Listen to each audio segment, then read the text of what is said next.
When you hear that laugh, you know what time it is. Hello! Welcome to another episode of History in the Dark. I am your host, Darkness the Curse. And before we begin, as always, thank you so much to my generous patrons, my British rail critics, and of course my underwater train finders. You are the reason why this content remains madness. And today, we are going to discuss 5 trains that were clearly just mad science experiments. Part 6!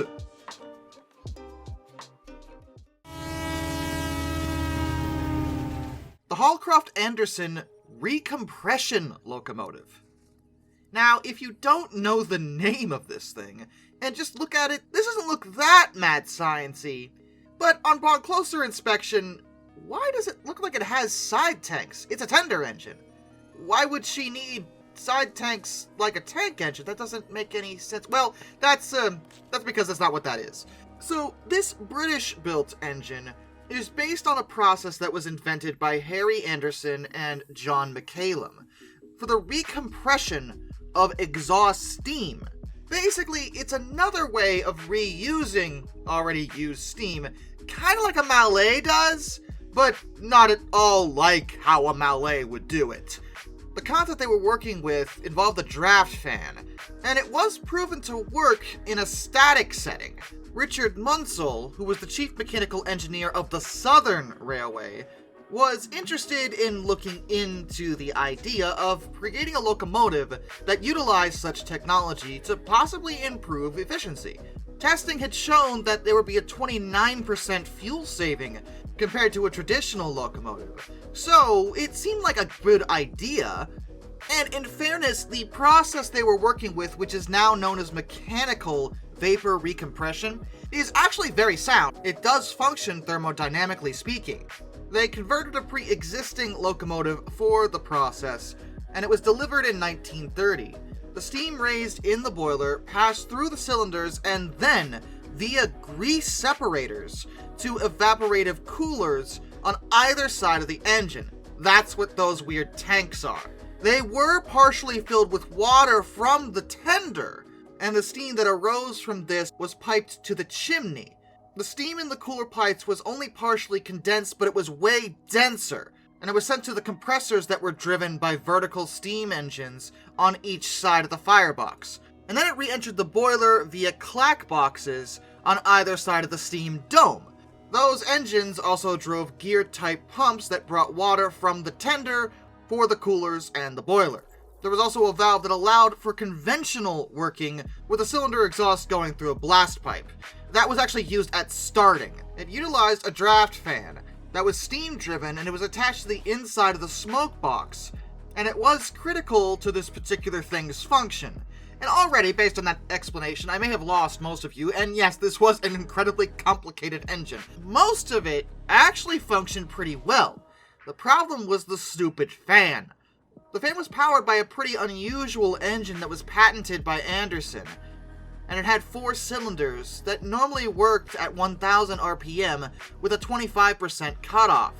It's described as a rotary engine. What is known is that it was originally manufactured to work backwards and blow dust and smoke out of the firebox door, and that had to be redesigned, but in any case, the fan failed constantly. And without that, the rest of the engine systems struggled. They were working with it in the mid-30s, around 1934, and she just never did very well, causing so many issues that they lost interest in the project. It probably didn't help that it was the Great Depression, so they couldn't afford to be messing about with something that clearly wasn't working. The engine, fortunately, wasn't scrapped, at least at first. She was reconverted back to standard form in 1935. But another fun fact, due to the way the engine worked, this was a really quiet steam locomotive. Witness statements say that when she was running, she made no more noise than a typical electric locomotive at the time, which, if you've ever been near those when they're idling, generally only emit a low hum. So she was definitely a perplexing beast. But yeah, she just didn't work.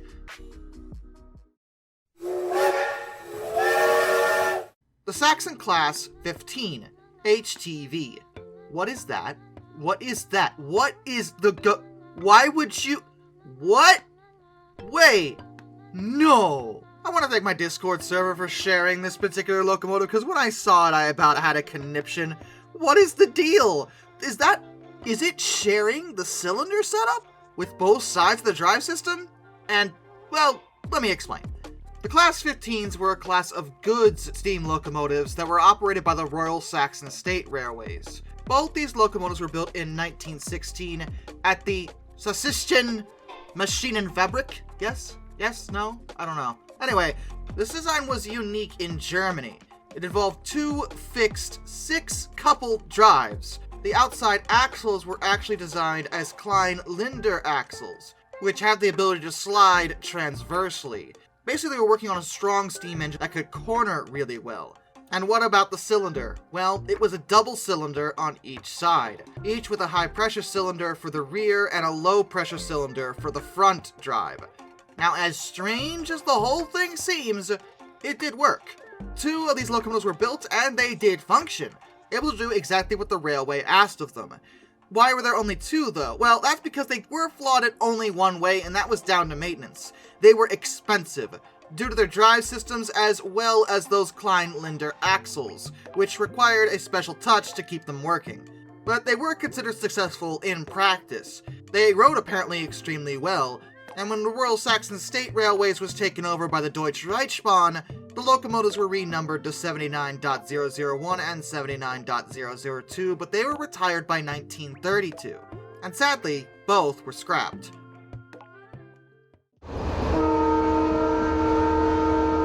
The Belgian Type number 3.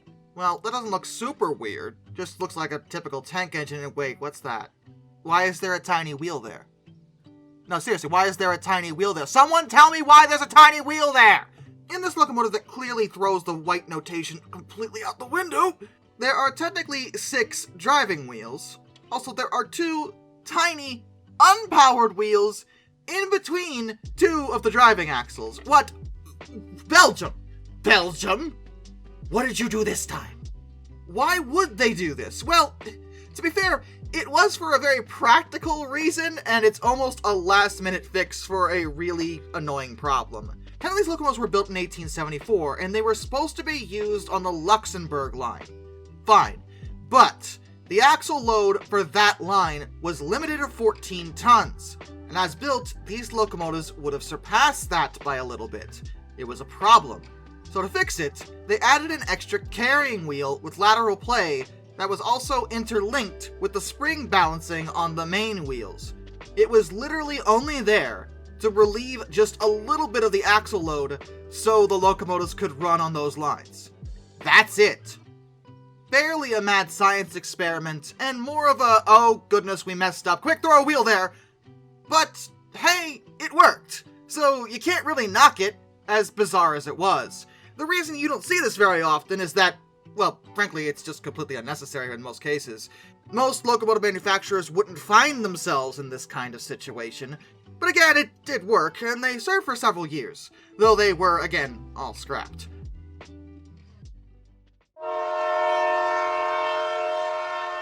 The Armstrong-Whitworth Turbine-Electric locomotive. There we go. Yep, just take it in. The longer you stare, the crazier it gets. I swear that looks like a rocket in the back. Like, it's not, but that's what it looks like. What is this? Why? Well, the steam turbine electric locomotive, yes, all of those things, was designed by Mr. D.R. Ramsay, who was the managing director of the Ramsay Condensing Locomotive Company of Glasgow. The thing was built by Armstrong-Whitworth of Newcastle on Tyne, and it was delivered to the Lancashire and Yorkshire Railway all the way back in 1922, so this is a very early steam turbine locomotive.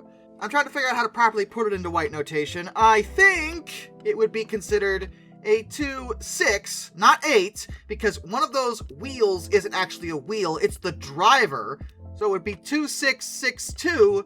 Of course, the tender is part of the locomotive.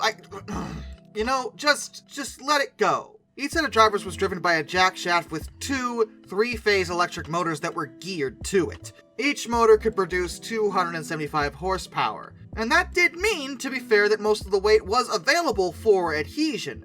The front unit, like a normal locomotive, did carry the boiler, but underneath it was a compound turbine, direct coupled to a 3-phase AC generator. The rear unit, like a tender, carried fuel, water, but also the air-cooled rotary evaporative condenser. The condenser was fitted to create a sufficient exhaust vacuum for efficient turbine operation rather than to save water. Now, we talked about steam turbines a lot before, and they usually don't work when it comes to locomotives, and this one, unfortunately, is no exception. Though its problem actually had to do with some basic design flaws. The design actually called for the reversing of the direction of the air so it would flow forwards through the rotary condenser and then upwards through the exit ducting. But the problem with doing that is it causes a loss of airflow, and the condenser couldn't provide a decent exhaust vacuum for the turbine. The boiler size was also fairly restricted, which probably didn't help. She was tested, though almost immediately there was a major problem in that she was grossly overweight. She was 156 tons, even though she was supposed to be 122 tons, with an axle load of 24 tons. It's not known exactly how that happened, but however it did, it almost meant that they wouldn't even test her at all. But they decided to give her a chance and allowed her to go as far as Bolton, and she began her official test runs on the 5th of April 1922. They didn't go very well. Her performance was poor. She was terrible. The forced draft was ineffective, and she had poor fuel combustion as a result. The condenser vacuum also was just terrible. They did modify her and performed further tests, and she managed 48 miles per hour while pulling a 230-ton train, which was pretty impressive, but stationary dynamometer tests showed poor results at less than 30 miles per hour. Which actually sounds about right, because that's usually something that happens with turbines. When they go fast, they do great. They're very efficient. When they go slow, no. Bad. Later, 59 miles per hour was achieved, pulling 65 tons, but the boiler pressure couldn't actually go above 170 psi. Mind you, she was designed to hit 200, and even at speed she really wasn't that efficient. Coal was being burnt in her at 40 pounds a mile. 40 pounds of coal a mile, which is horrifying. A conventional 10-wheeler of the time, mind you, could pull 400 tons at the same burn rate, and many of the future tests got even worse. Eventually, she was just returned to Armstrong-Whitworth and scrapped.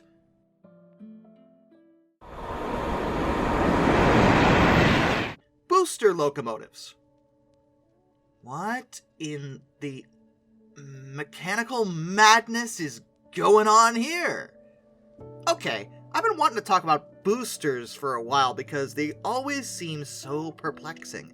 They look, well, weird, because they are. And they weren't attempted only once. In fact, the phrase booster locomotives covers a wider range of different machinery that use the same principle, which is an extra set of very small wheels and cylinders that provide extra tractive effort at low speeds. Generally, the machinery to do that is actually mounted on the tender of the locomotive, or sometimes attached under the cab. For example, there's the Type AA-1 NR1400 that operated for the Royal Bavarian State Railways, who to begin with only had one pair of main driving wheels, which was not a good call for 1896, but they had the tiny boosters between the conventional front bogie and the main drivers. They actually weren't always touching the rail. They were held 1 1/4 inches above it by springs. But when they needed more tractive effort, and given they had one set of driving wheels, they almost always did, the booster was pressed down on the rails by a steam cylinder. The booster axle was powered by 2 small cylinders under the main ones. And it seems to actually have worked in the technical sense, though the design was not repeated. The Royal Bavarians weren't done with this, by the way. They also used the P3.2, which was a much larger locomotive, yet still with a tiny little booster unit in between 2 of the leading wheels this time. Don't ask me what the white notation would be. I don't really want to think about it, okay? Do you even count the booster in a white notation on this sort of thing? Because they're not on the rails all the time. In this locomotive's case, it's believed that these ones were only used for starting. And again, it did technically work. We actually used booster units in America, but ours were much stealthier. They weren't as obvious as the European designs tended to be. They had 4-wheel versions that actually fit on tenders, and 2-wheel units that fit under the cabs of the locomotives. They were a bit more mechanically complex, but they actually were really successful, and many different designs utilized them, on occasion if need be. Even Sir Nigel Gresley, over in the UK, dabbled into them in the 1920s. He ordered a 2-wheel booster from the Franklin Supply Company, the same company that was building them in America. In this form, they did work. Again, they generally always did, but the problem was down to, did we need to do this? And into the 1930s, that was kind of what was happening. It started becoming clear that modern locomotives didn't need a booster. Locomotives were getting larger, more powerful, more capable, and adding a booster added basically nothing to them at a certain point. Even in America, locomotives were ridiculously strong by the early 1940s. We had Berkshires, Northerns, simple articulates, types of locomotives that already had a ridiculous amount of power. They didn't necessarily need a tiny little booster on top of that, and the same could be said for the UK. There just wasn't a need for the technology. Not that it didn't work, just that it didn't do enough for it to matter that much. So adding the expense in of building and maintaining these boosters, when they weren't really needed, I mean, you can kind of see why they stopped being utilized. And with that, a special thank you to all my underwater train finders, Some Dude 267, Orange Glass, Benjamin Owens, Panzer Kitson 131-232, Josh Johnson, Metal for Life Guy, Anzac A1, Arthur Roy, Tommy Rossini, Lord Captain Von Thrust III, Joshua Long, Brian, Jack Carson's Aurora Videos, Hayden DeGro, Master of Non-Lorha 444, The Baxter, that guy with a beard, Mark Holding, Murder Drone Stall, A-Person 723, Dian Trouble Typhoon, Alfonso Lapuche, Royal Hudson 2860, Iserfer 1405, Charles Kwiatkowski, Matthew Wolf, Ohio Trucker 1, Mr. Sleepy, Matt Weaver, Alaric Jaspers, Tom Red Lion, Ennis Productions 8104, Hannah Bird, Hendrick Motorsports Fan 5, Wheeljack 8401, and Rescues Greyhounds. Till next time, this is Darkness, and a bid you all a fond farewell.